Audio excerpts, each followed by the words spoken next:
Marchogion y cosac ydy'r rhain. Maen nhw wedi bod yn marchogaeth ar y gwastadeddau eang rhwng y môr du a'r môr Caspian ers cenedlaetha. Y gwastadeddau lle mae taith yr iaith Gymraeg yn cychwyn.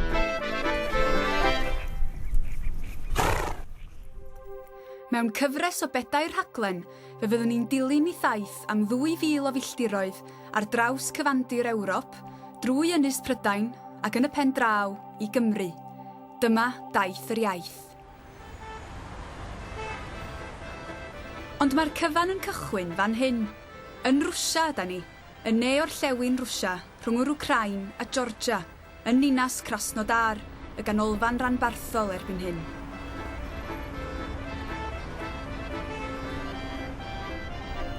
Chwe mil o flynyddoedd yn ôl, ar y groesffordd yma rhwng Ewrop ac Asia, roedd na bobl led grwydrol yn byw. Ond pwy oedd y bobl hynny? A be oedden nhw'n neud yma? Mae'r blwch hyd yma'n consirio atebion.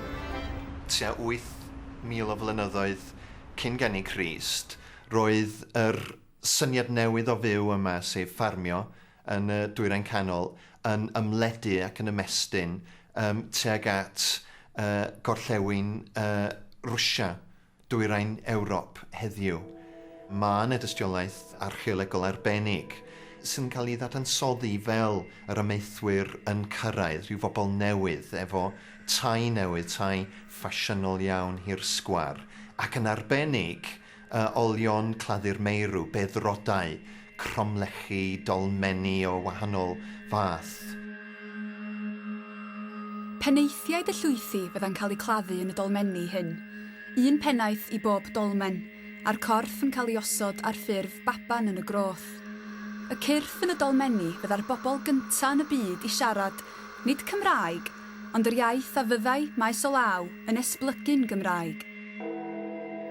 Dyma, mewn ffordd o siarad, fedd y Cymro cyntaf.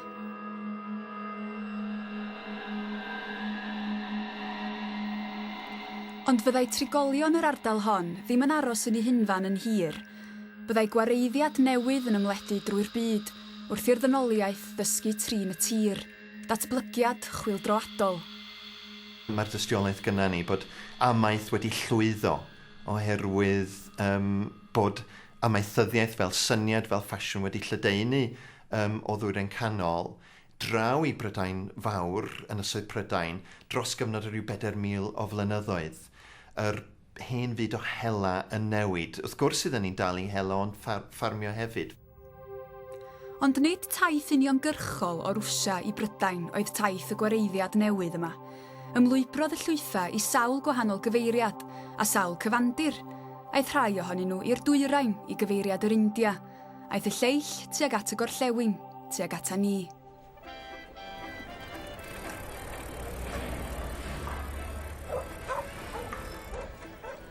Wrth i'r bobl yma symud, fe eithon nhw eu hiaith efo nhw, ac fe esblygodd yr iaith honno yn nifer fawr o ieithoedd, yn ei plith, Wrdw a'r Gymraeg.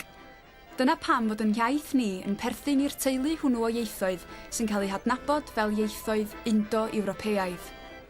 Mae'r Indo-Ewropeg wedi ymrannu mewn mwy nag un dyfodiaeth. Un ohonyn nhw yw Celteg, ond oedd yna eraill fel Germaneg, Eidaleg ac ati, ac does neb wedi gweithio mas, ydyn nhw wedi ymrannu I gyd ar un pryd, neu os na ach teuluol. Yr unig peth ni'n gwybod yw fod yna nifer o ieithoedd sy'n disgyn yn annibynnol mae'n debyg o'r famiaeth. A rhaid bod nhw'n perthyn oherwydd bod nhw mor debyg i'w gilydd. Pethau fel 1, 2, 3, bron yr un peth. Mae'n nifer o ieithoedd. Ac wneud rhifa di'r unig bethau sy'n gyffredin rhwng yr ieithoedd yma. Cymwch chi'r gair Cymraeg tenna. Y gair cyfatebol yn Sansgrit, sef iaith glasurol India, ydy tanas, a mae dant yn Gymraeg yn danta yn Sansgrit. Mae enghreifftiau fel yna yn profi fod Sansgrit a'r Gymraeg yn perthyn i'w gilydd. Ond bellach, perthnasau pell ym mhob ystyr i'r gair ydy'r ddwy. Yn ystod Taith y naill i'w chartref yn yr India a'r llall i'w chartra yng Nghymru, fe newidion hwn arw. Dwi'n i ddim i lle dwi'n mynd. Dwi'n i ddim lle dwi wedi bod. Sgyn i'm syniad lle dwi rwan hyn. A dyw a wyr lle dwi fod. Dwi wedi cysgu danser yn y Sahara. Ac aros ar yn rhaid drwy'r nos yn rhag. Dwi wedi dawnsio ar fynydd efo ffrindiau newydd. A deffro ar awyren wag. Does dim man yn debyg i adra. Meddan nhw wrtho fi. Does dim man yn debyg i adra. Na, ond mae adra'n debyg iawn i chdi.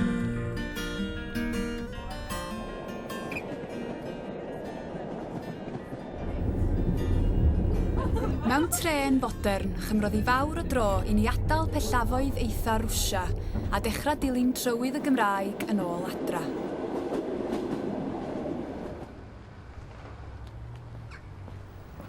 Nid mewn oriau fodd bynnag, ond mewn canrifoedd y mae mesur Taith yr Iaith. Taith a ddechreuodd 6,000 o flynyddoedd yn ôl, neu 4,000 o flynyddoedd cyn geni Crist. Mae'r daith erbyn hyn wedi dod â mi at lannau afon Daniwb, neu Donwy. Yn ystod 500 mlynedd cynta'r daith, rhannodd y gangen orllewinol o'r teulu Indo-Ewropeaidd yn sawl llwyth, ac un o'r rheini oedd y Celtiaid.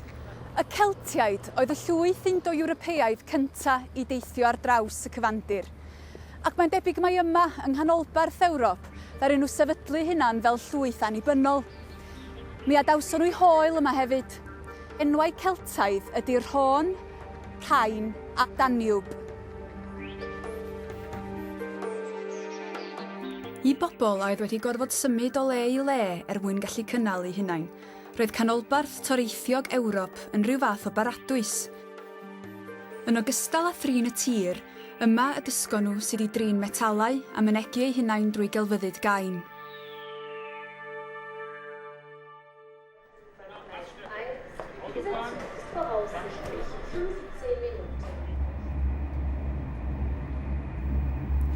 Ond mor soffistigedig oedd Celtiaid canolbarth Ewrop yn y cyfnod hwnnw, eto i gyd, rhywle yn ddwfn yn ei ganynau, roedd yr hen ysfa grwydrol yn dal yn fyw.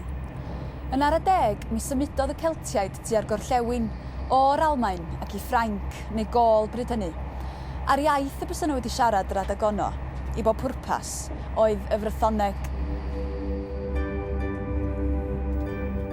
Fel yr ymrannodd yr iaith Indo-Ewropeaidd yn sawl cainc, fe rannodd y gainc Geltaidd yn sawl iaith. Serch hynny, roedd na debygrwydd o hyd rhwng y gwahanol ieithoedd. Yr hen air Celtaidd am afon yn llifo allan o Lyn ydy tarddiad enw tre'r Bala yn Sir Feirionnydd ag enw tre'r Bala yn Nhwrci. Yn aml iawn, mae enwau llefydd yn aros yr un fath bod ieithoedd yn newid. Enghraifft adnabyddus arall ydy'r gair afon. Os ydych chi'n meddwl am enw fel Stratford-on-Avon yn Lloegr, mae hynny cynnwys afon. Does neb yn siarad Cymraeg yn Stratford-on-Avon, ond mae'r gair afon yn o'i hyd yn yr enw. Stratford, mae'n cynnwys gair Lladin sy'n golygu street, strata a fod yn air y Saesneg. Felly mae'r enw yn cynnwys hanes. Mae'r un peth yn wir gyda'r Celtiaid ar y cyfandir. Ni'n cael enwau sy'n cynnwys elfennau Celtaidd. Ac ni'n gallu gweud, wel, os yw'r enw yn enw Celtaidd, rhaid bod y Celtiaid wedi bod yno a wedi gadael eu holion ar y tir fel petai.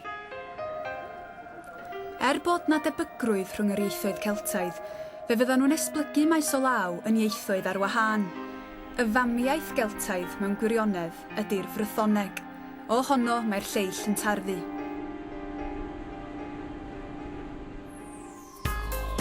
O safbwynt taith yr iaith, mae'n rhaid i ni ddeall mai Brythoneg oedd yr iaith a groesodd y Cilfor o Ffrainc i Ynys Prydain 2,500 o flynyddoedd yn ôl. Yn ystod yr ail ryfel byd, colgwyni gwynion Dover oedd y symbol o annibyniaeth Lloegr. Ond yr eironi ydy mae enw Cymraeg neu Frythoneg yn hytrach sydd ar y gair Saesnigaidd honno. Dŵr neu ddwfwr ydy ystyr y gair Dover.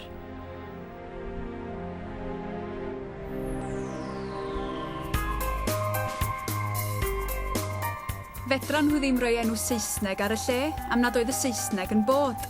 Iaith y Celtiaid oedd yr iaith newydd a gyrhaeddodd Ynys Prydain, a byddai honno, mam y Gymraeg, yn ymdreiddio drwy Loegr, Cymru a'r Alban.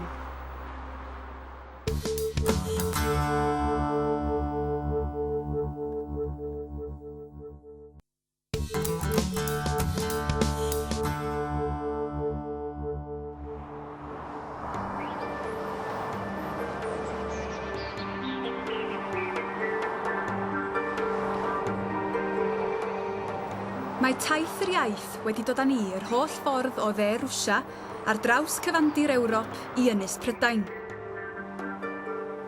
Ar ôl glanio yn Dover, mi ydw i wedi gyrru drwy Loegr, drwy dde, canolbarth a gogledd y wlad. Do, ac erbyn hyn dwi wedi gadael Lloegr. Dwi wedi croesi'r ffin i'r Alban.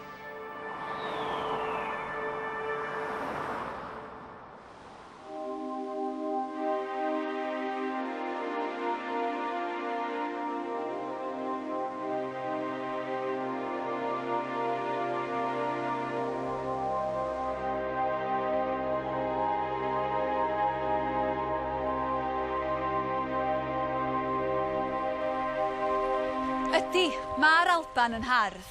Ond pam meddach chi nad ydw i wedi bod ar gyfyl Cymru? Wel, dilyn taith yr iaith Gymraeg ydw i, a dydy'r Gymraeg ddim wedi cael ei geni eto. Fel y clywsoch chi'n barod, y Frythoneg ydy'r iaith gyrhaeddodd Ynys Prydain o dir mawr Ewrop, a hynny rhyw 500 mlynedd cyn geni Crist. Ac am 1200 o flynyddoedd, hi fydda iaith Ynys Prydain. Yn wir, o'r gair Brython, mae'r enwau Prydain a Britain yn tarddu. Ond pethau organig, pethau byw ydy ieithoedd. Mae nhw'n esblygu, mae nhw'n datblygu. Mae ieithoedd newydd sbon yn cael ei geni.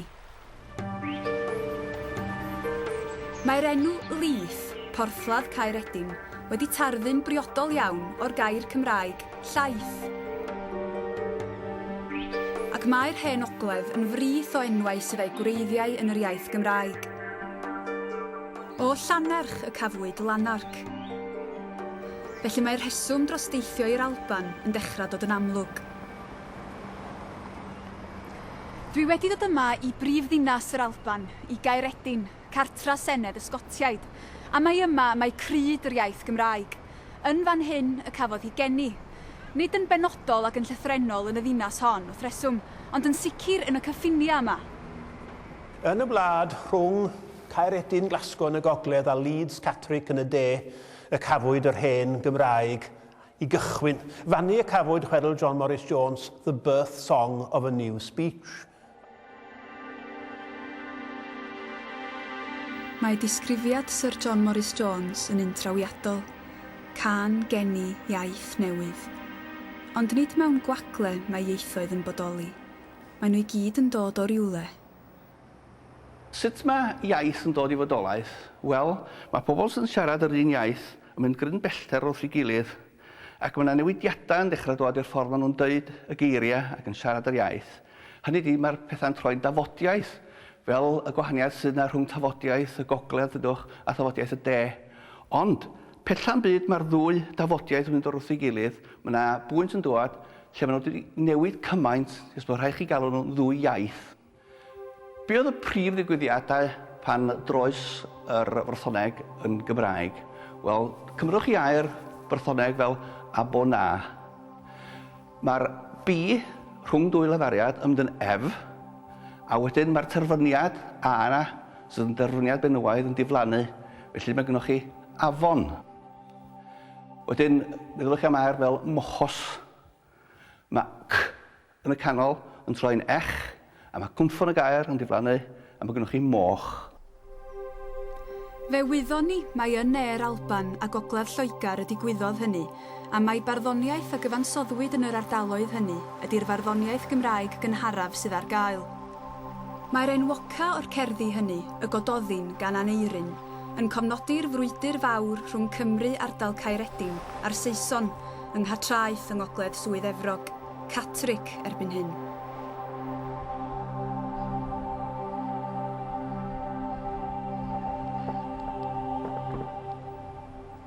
Yn arwyddocaol, Catraeth hyd heddiw ydy'r fwyaf o ddigon o drefi garsiwn y Fyddin Brydeinig.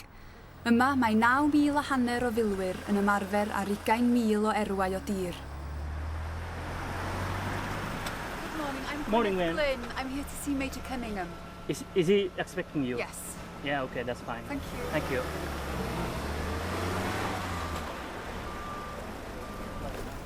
Mae'r ias ryfeddau i'w chael o feddwl mae ar yr union dir lle rydyn ni rwan, yr ymladdwyd brwydr Catraeth tua'r flwyddyn 595.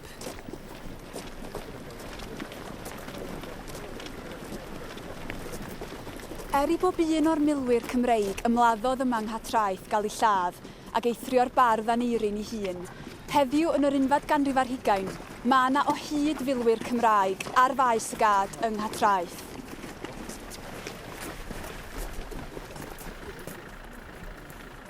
Felly Dale, o lle ti'n dod? Pont y Pryd.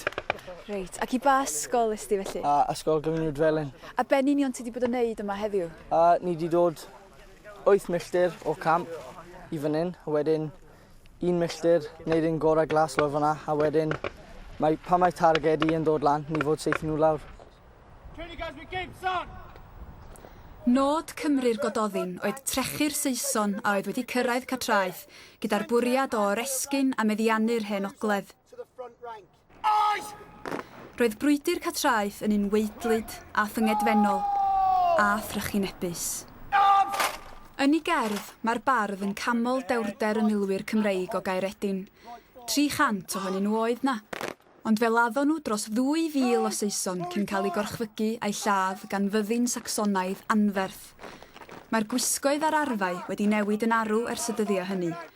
Ond rhyfela sy'n mynd â bryd dynion ar erwau Catraeth hyd heddiw.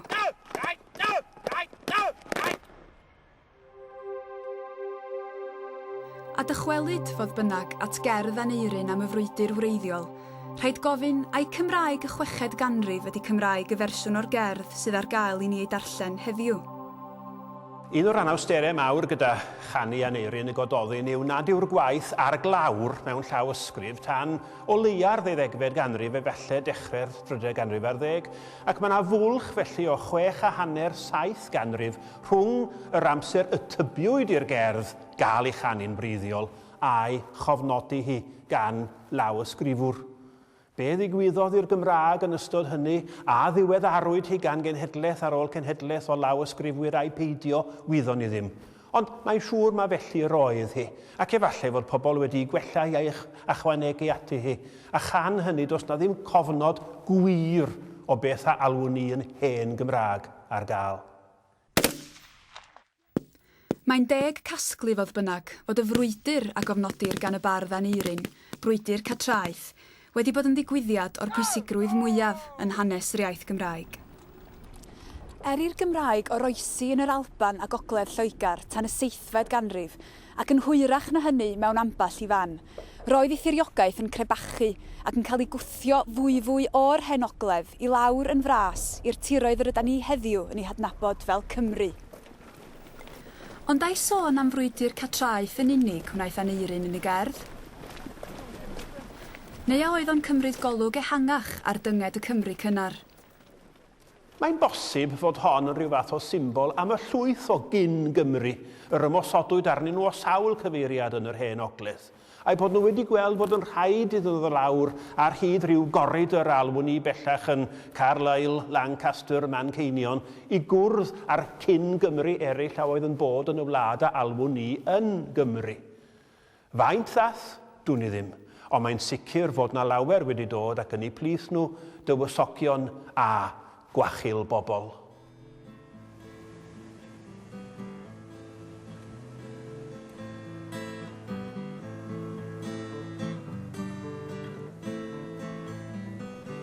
Fel y cawson ni wybod, fydd hi byth yn bosib i ni ddeud â sicrwydd pendant pryd y cafodd gwaith y cynfeirdd y gyfansoddi. Tena iawn ydy'r dystiolaeth ddiamheuol sy'n cysylltu cerdd Aneirin air am air a'r iaith a gai siarad yn yr hen ogledd bron i 1,500 o flynyddoedd yn ôl. A dystiolaeth ydy hanfod hanes, ond hyd yma, dyda ni ddim wedi gweld rhyw lawer o dystiolaeth gadarn o fodolaeth y Gymraeg.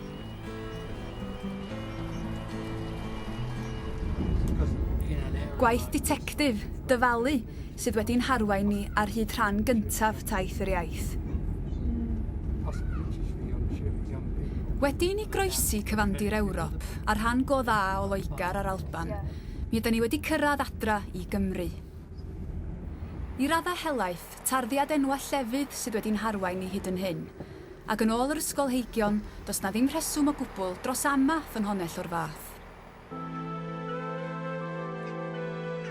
Ond o'r diwedd, a ninnau nôl yng nghartref presennol yr heniaeth, mae gynnon ni rhywbeth llawer mwy cadarn, talp solat o dystiolaeth, maen prawf yn wir ystyr y gair. Yn eglwys Tywyn yn Sir Feirionydd, mae yna garreg hynod anodedig. Mae'r dyfalu drosodd. Rwan, da ni'n gallu gweld yr iaith a'n llygaid yn hunan, wedi ei cherfio ar garreg.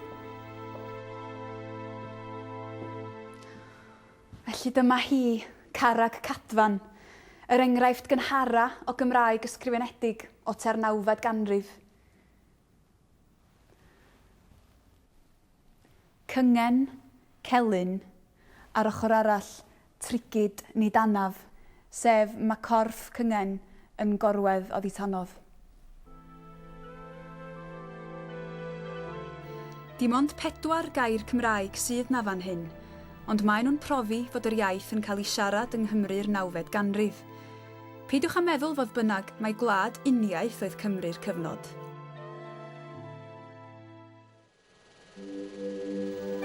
Myth llwyr ydy hynny, myth y mae'n rhaid i ddryllio mae arna i ofn. Fel heddiw, mi oedd na amrywiaeth o ieithoedd yn cael ei siarad drwy Brydain gyfan. Bob tro roedd na fyddin newydd yn cipio tamaid o dir, mi roedd na iaith arall yn cael ei ychwanegu at y pair.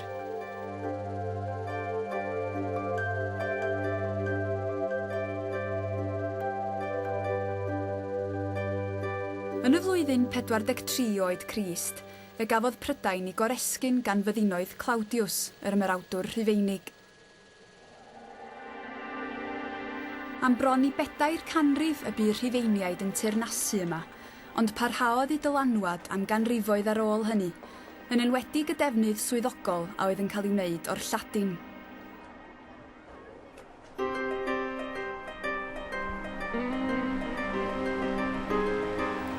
Yn wyneb sawl ton o oresgynwyr estron, fe laciwyd gafal yr hen frythoniaid ar Ynys Prydain.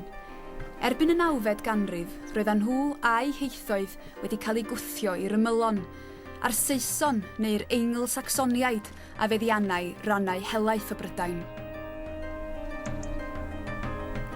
Am 20 mlynedd, rhwng y flwyddyn 757 a 796, aeth Offa, brenin Mersia, sef canolbarth Lloegr, ati i godi clawdd rhwng Cymru a Lloegr. Roedd y clawdd yn arwydd o rym ag awdurdod brenhinoedd Sacsonaidd yr 8fed ganrif, ac roedd gan offa a'i debyg bob rheswm dros deimlo'n bwerus. Erbyn y flwyddyn 800, dim ond yng Nghymru ac ororau Lloegr oedd y Gymraeg i'w chlywed. Ond nid pawb oedd yn credu i bod hi ar ben ar y brython Gymru a'i hiaith.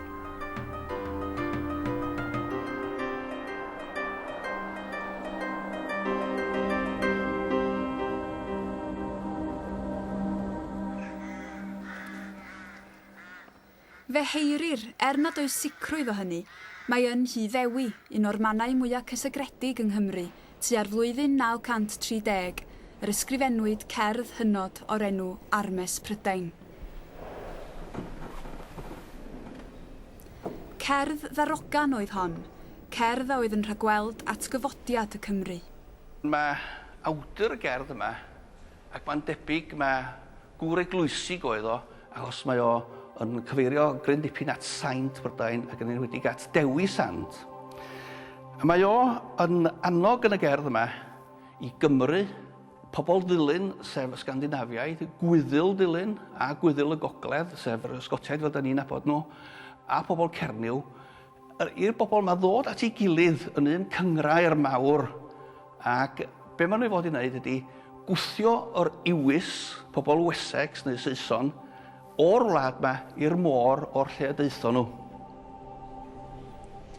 Ond wrth gwrs, ddaru byddinoedd yr hen Gymru ddim ymuno o dan faner Dewi Sant, a chafodd y broffwydoliaeth yn Armes Prydain ddim i gwireddu.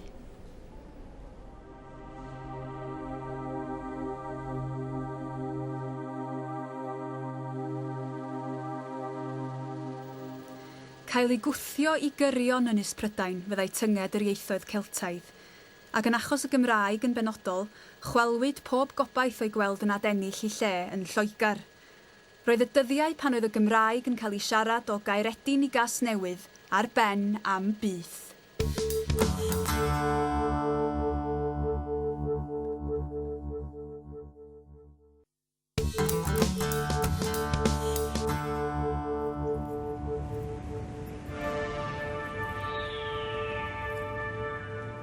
Cyn diwedd y mileniwm cyntaf, roedd tiriogaeth y Gymraeg wedi crebachu'n ddifrifol. Nid hi bellach oedd iaith de'r Alban a Gogledd Lloegr. Ond yn groes i'r disgwyl, nid y Saeson na'r Saesneg fyddai'n manteisio ar y sefyllfa honno.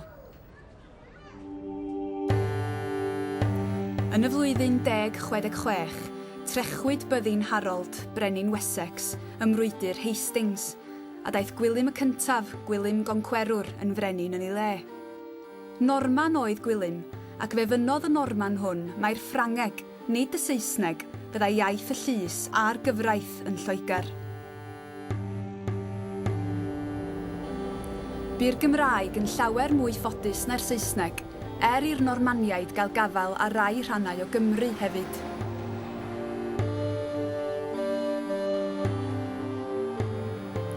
Yn wir, erbyn i Harri'r cyntaf ddod yn frenin yn y flwyddyn 1100, roedd dylanwad y Normaniaid dros amball le yng Nghymru, megis de Sir Benfro, yn sylweddol. Yn y cyfnod hwnnw, mae'r rhwyg rhwng Gogledd Cymraeg a de Saesneg y sir yn cychwyn, ac nid dyna'r unig enghraifft o ymyrraeth y Normaniaid. Ond ag eithrio hynny, yn y bôn, roedd statws y Gymraeg drwy Gymru'n gyffredinol yn uwch na statws y Saesneg yn Lloegr. Mae'n werth i ni gofio bod y Gymraeg yn yr Oesoedd Canol yn iaith ddatblygedig, yn iaith safonol iawn, yn iaith yn wir a oedd wedi safoni i standardeiddio yn gynnar iawn. Ac mae hi'n iaith sy'n iaith hyblyg iawn i'w defnyddio mewn sawl maes. Mae hi'n iaith sy'n gallu cwmpasu athroniaeth a thermau technegol ac wrth gwrs uwchlaw pob dim, mae hi'n iaith y gyfraith. Ac y mae'r eirfa yn un gyfoethog dros ben, ac mae'n rhaid i ni gofio fan hyn, mae Ffrangeg oedd iaith pledio yn llysoedd Lloegr, yn y cyfnod yma, ond mae gyda ni yn y Gymraeg iaith y gyfraith. Mae yn arwyddocaol, mae yn y Gymraeg yr oedd y gyfraith ma'n cael ei thrafod ac yn wir, mewn un o'r llyfrau cyfraith yr enghraifft, mae'n dweud os di rhywun alltud yn cyrraedd Cymru ac angen pledio mewn achos yn erbyn y brenin, mae gyda fe hawl i gael rhywun i siarad ar ei ran oherwydd fydd e'n ddi-Gymraeg. Felly mae'n ei dangos ta'r Gymraeg oedd yr iaith. Roedd y Gymraeg hefyd yn ystwyth a darllenadwy. Erbyn hyn, pethau sych ac anealladwy i leigwyr ydy dogfennau cyfreithiol. Nid felly gyfreithiau hywel dda. Bron na ellid dweud eu bod nhw'n weithiau llenyddol yn ogystal â chyfreithiol. Roedd y gyfraith yma wedi cael ei chadw a'i datblygu gan ddosbarth o wir proffesiynol, gwir y gyfraith, a rhai o'r rheini yn perthyn i'r un teuluodd a'r beirdd, yn sicr yng Ngwynedd erbyn y 12fed ganrif a 13th ganrif ar 10. Meddyliwch yr enghraifft am Gruffydd Aber-Ynad Coch, sy'n dangos y cysylltiad teuluol yna. Felly maen nhw'n rhan o ryw fyd diwylliannol ehangach, lle roedd yna sgiliau a thraddodiadau arbennig yn cael eu trosglwyddo tu fewn i deuluodd falle yn anad dim, ond sgiliau arbenigol iawn.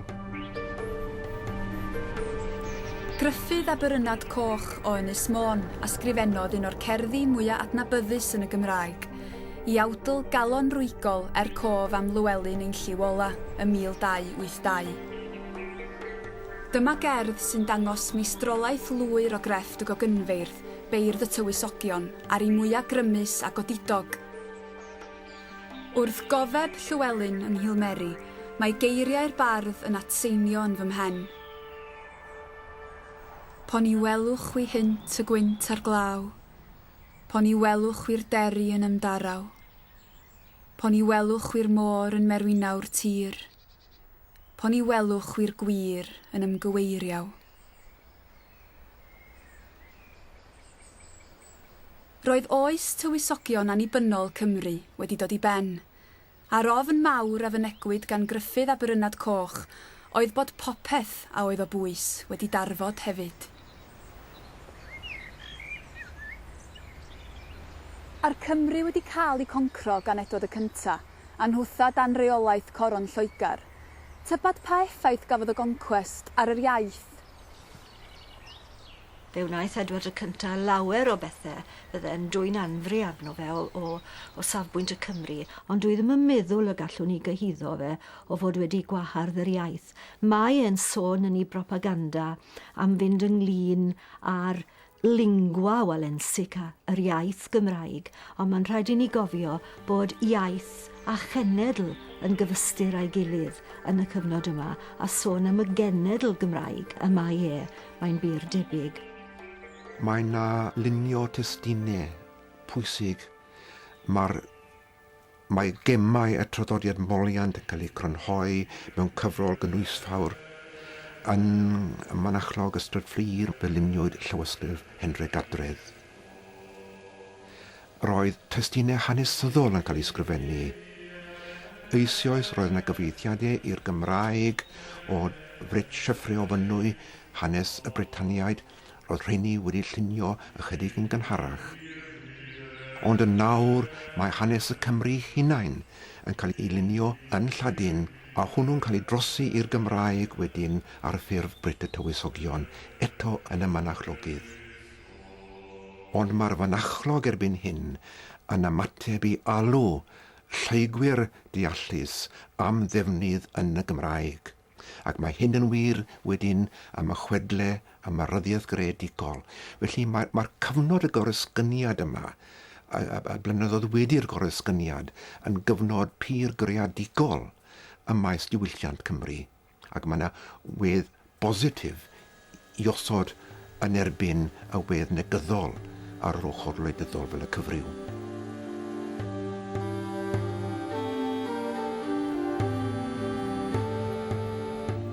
Bod Edward y Cyntaf wedi cychwyn adeiladu i Gadwyn o Gestyll ym 1283, yn syth ar ôl i'r tywysog olaf Llywelyn ap Gruffydd gael ei ladd, does na felly ddim sail dros gredu bod lladd y Gymraeg yn rhan o'i strategaeth.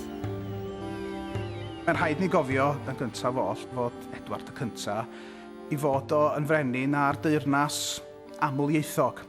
A doedd y syniad yma o uniaethu un iaith ac un wladwriaeth, rhywbeth diweddarach oedd hwnnw mewn gwirionedd. Ac o safbwynt bellach petai ni'n edrych ar lenyddiaeth Gymraeg ac yn arbennig edrych ar farddoniaeth Gymraeg, roedd cyfnod godi docaf y canu mawl eto i ddod.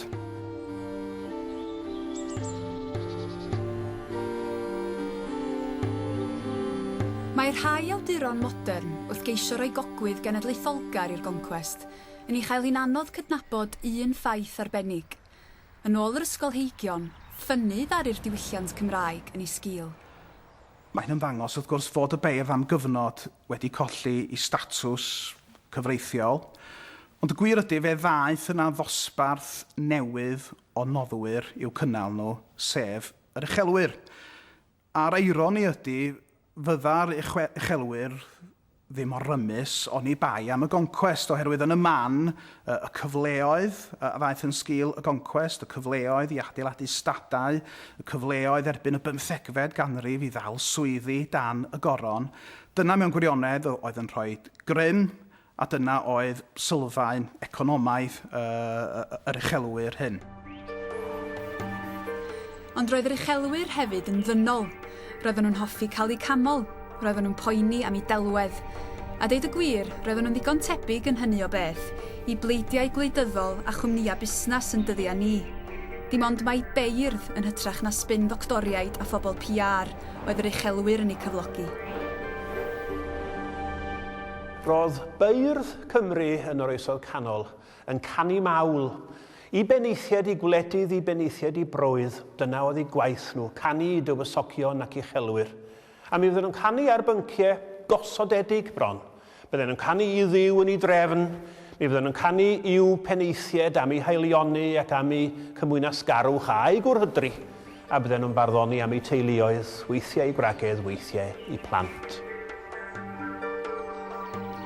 Mae cerddi mawl beirdd yr uchelwyr o ansawdd rhyfeddol o uchel, ond torodd un bardd i gwys ei hun.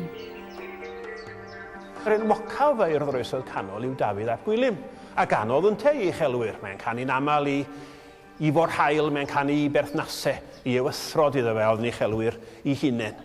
Ond yr hyn sy'n fawr am Dafydd yw ei fod e'n troi y drefn hon yn wrthwyneb. Mae e'n herio Duw. Mae e'n canu nid am uchelwr yn aml, ond amdano fe ei hunan, ac nid mewn llys neu di, ond mewn rhyw di o wiail neu goed mae wedi greu, nid mwyn magu teulu gyda gwraig, ond mwyn caru gyda merch gnawdol. Mae e'n troi'r peth yn wrtheb, ac yn gwneud hynny gyda iaith ddisglair, delweddau gwychion. Ac i ni'n ei gofio o'r unfed ganrif ar hugain, mae'r traddodiad yr oedd e'n wrtheb iddo yw'r traddodiad pwysig. Aeth Dafydd ap Gwilym a beirdd yr uchelwyr a'i doniau llachar i bob rhan o Gymru a'r gororau. Deud y doed i heno gyda ni, Tyr dawn yn ôl ti ar gorllewin. Mae nifer o ganeuon o 70au'r ganrif ddiwethan rhamanteiddio'r gorllewin, y fro Gymraeg, cadarnleoedd yr iaith, cyn i fewnlifiad mawr diwedd y ganrif ddiwetha i boddi hwytha hefyd. Ond mewn gwirionedd, myth y mae angen ei chwalu ydy busnes y gorllewin yma. Hyd yn oed ar ôl y goncwest, roedd ardaloedd y dwyrain hefyd yn froedd Cymraeg cadarn. Yr ardal gyfoethocaf o safbwynt traddodiad y beirdd oedd gogledd ddwyrain Cymru. Yr ardal o amgylch Maelor, ardal o amgylch Wrecsam heddiw, Dyffryn Clwyd, Sir y Fflint. A mae hynny'n cael ei amlygu petai ni'n edrych ar hanes yr Eisteddfod enwog ac yn haliwyd yng Nghaerfyrddin tua'r flwyddyn 1450. Y bardd buddigol oedd Dafydd ap Edmund o Hanmer, y Maelor Saesneg. Y datgeiniad buddigol oedd Rhys Bwting o Brestatyn. A'r telynor buddigol oedd cynnig bencerdd o Dreffynon. Y gamp lawn felly i hogiau'r gororau. Ond tydi ieithoedd ddim yn stopio'n stond pan maen nhw'n dod at ffiniau. Da ni'n gyfarwydd iawn ar Gymru Saesneg, ond roedd na, a ma' na o hyd i raddau, Loegar Gymraeg.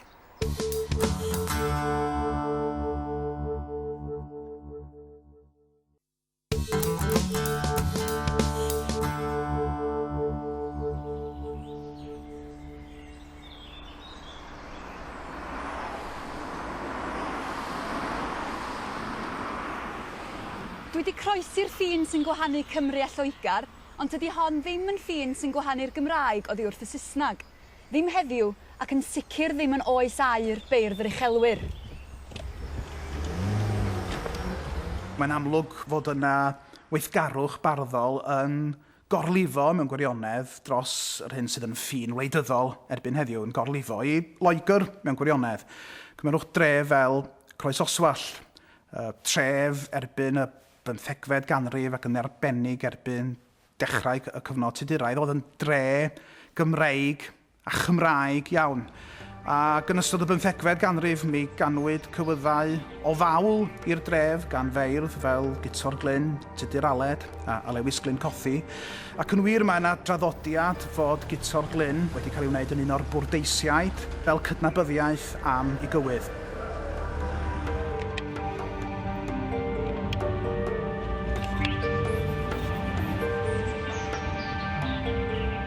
A heddiw, 6 mlynedd yn diweddarach, os da chi eisiau tynnu arian allan o dwll yn y wal yma yng Nghroesoswallt, mi fedrwch chi wneud hynny drwy gyfrwng y Gymraeg. Ac mai pen Brenhinas Lloegar sydd ar y papura yma, mae fama'n Loegar sy'n dal yn drwm dan ddylanwad y Gymraeg.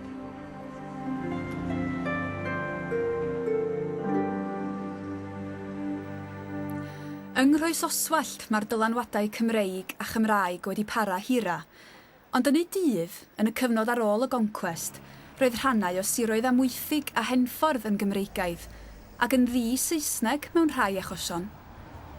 Mae yna gyfeiriad diddorol iawn wedyn mewn man annisgwyl sef lawr yn Llanwrfwy, Garwei yn neheidir Sir Henffordd.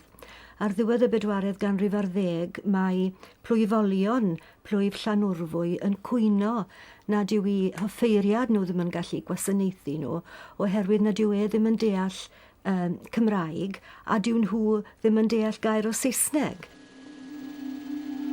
Yn yr union gyfnod yma, roedd y sefyllfa yn un ryfedd. Y Gymraeg yn ffynnu, tra bod Cymru a'i gwerin bobl yn diodda. Mae'n amlwg bod yr economi ar drai erbyn tua 1350, ond ar ddiwedd y 40au ganrif honno, wrth gwrs, i chi'n cael y pla di ble mae falle treian y boblogaeth yn marw. Ac mae hynny'n dod ar ryw obsesiynau yn te rhyw feddwl bod Duw yn ei cosbi nhw ac yn y blaen, a rhyw syniadau ynglyn â arwyddion o'r nefoedd. A felly allech chi ddweud bod ansefydlogrwydd dibrid a rhyw chwilio am ryw ateb, chwilio am waredwr o bosib. Ac yn sicr, roedd Owen Glyndŵr a'i dras o deulu Powys ac o deulu Deheubarth a pherthynas hefyd a hen deulu Gwynedd yn dechrau edrych erbyn 80au'r 4edd ganrif ar 10 fel rhywun a alle arwen Cymru i ryw waredigaeth. Falle bod e ddim yn ymwybodol o hynny hunan, ond oedd y beirdd fi'n credu fel rhyw fath o spin doctors y cyfnod yn ei gymell barwn myd awn da ach, meddai un o'n nhw. A rwyt ti'n edling o hen genhedlir. Bildio fel anodd hynny, ynddo? Ym 1400 y cychwynodd gwrthryfal Glyndŵr, a thros gyfnod o 10 mlynedd, bu'n llosgi a meddiannu cestyll y Saeson yng Nghymru.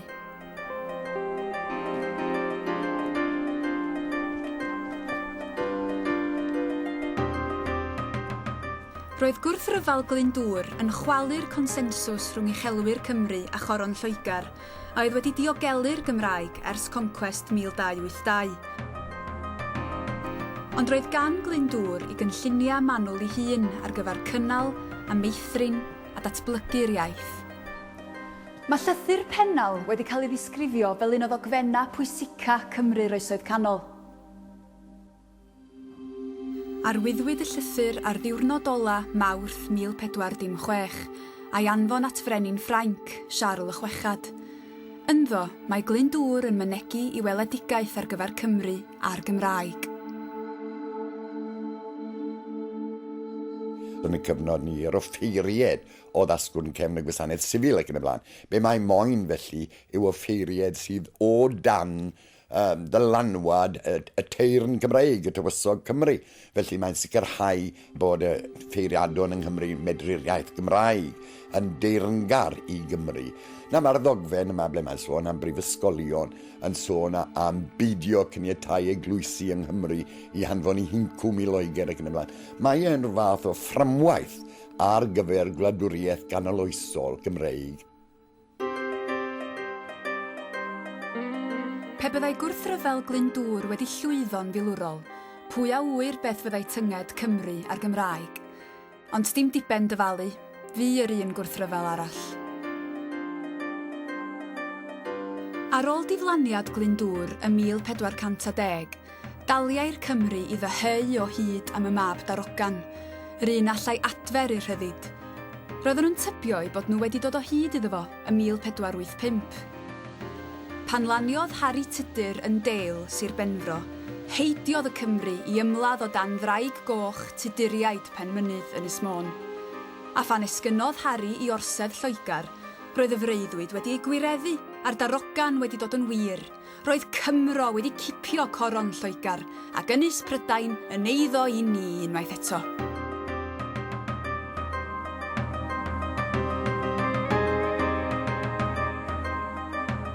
Rhamant noeth oedd hynny wrth gwrs. Ar y gora doedd Harri'n dim ond chwartar Cymro. Roedd o hefyd yn chwartar Ffrancwr ac yn hannar Sais. A'i waed Saesnig a sicrhaodd iddo'r goron. Efallai bod y Cymru wedi uniaethu â Harri, ond go brin iddo fo uniaethu â'r Cymru. Gyda marw Harri'r Seithfed ym 1519, fe ddaeth I fab yn frenin Lloegr yn ei le. Harri oedd hwnnw hefyd, a pharhaodd y Cymru I ymfalchio yng ngoruchafiaeth Tuduriaid Penmynydd. Yn fama mae cindeidia Harri'r Wythfed wedi claddu. A fo wrth gwrs oedd yn gyfrifol am gyflwyno un o'r deddfa sydd wedi dylanwadu fwyaf ar statws yr iaith Gymraeg, sef y ddeddf funo. Y gred heddiw ymhlith cenedlaetholwyr ydy mai deddf funo 1536 oedd dechrau'r diwedd i'r iaith Gymraeg.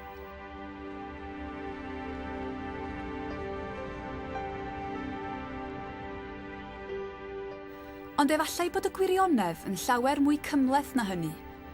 Ond nid oes modd dadlau mae'r ddeddf funo a sicrhaodd barhad y Gymraeg. Gyda'r ddeddf funo, roedd y Gymraeg I bob pwrpas wedi gwahardd o bob safle cyhoeddus. Ond o fewn cenhedlaeth, oedd y Llywodraeth wedi penderfynu bod hi'n fwy pwysig I gael y Cymru yn brotestaniaid da, na'i bod nhw'n siarad Saesneg yn dda.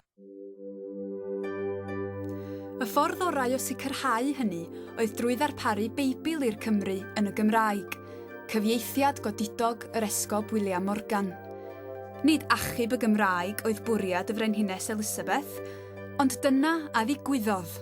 Ar ôl 1588, oedd y Cymru'n cael ei gorfodi I glywed y Gymraeg a Chymraeg hynod o dda, hynod o gyfoethog, bob dydd Sul a bob dydd Gwyl. Oedd rhaid iddyn nhw fynd i'r eglwys, oedd rhaid iddyn nhw wrando ar y Gymraeg.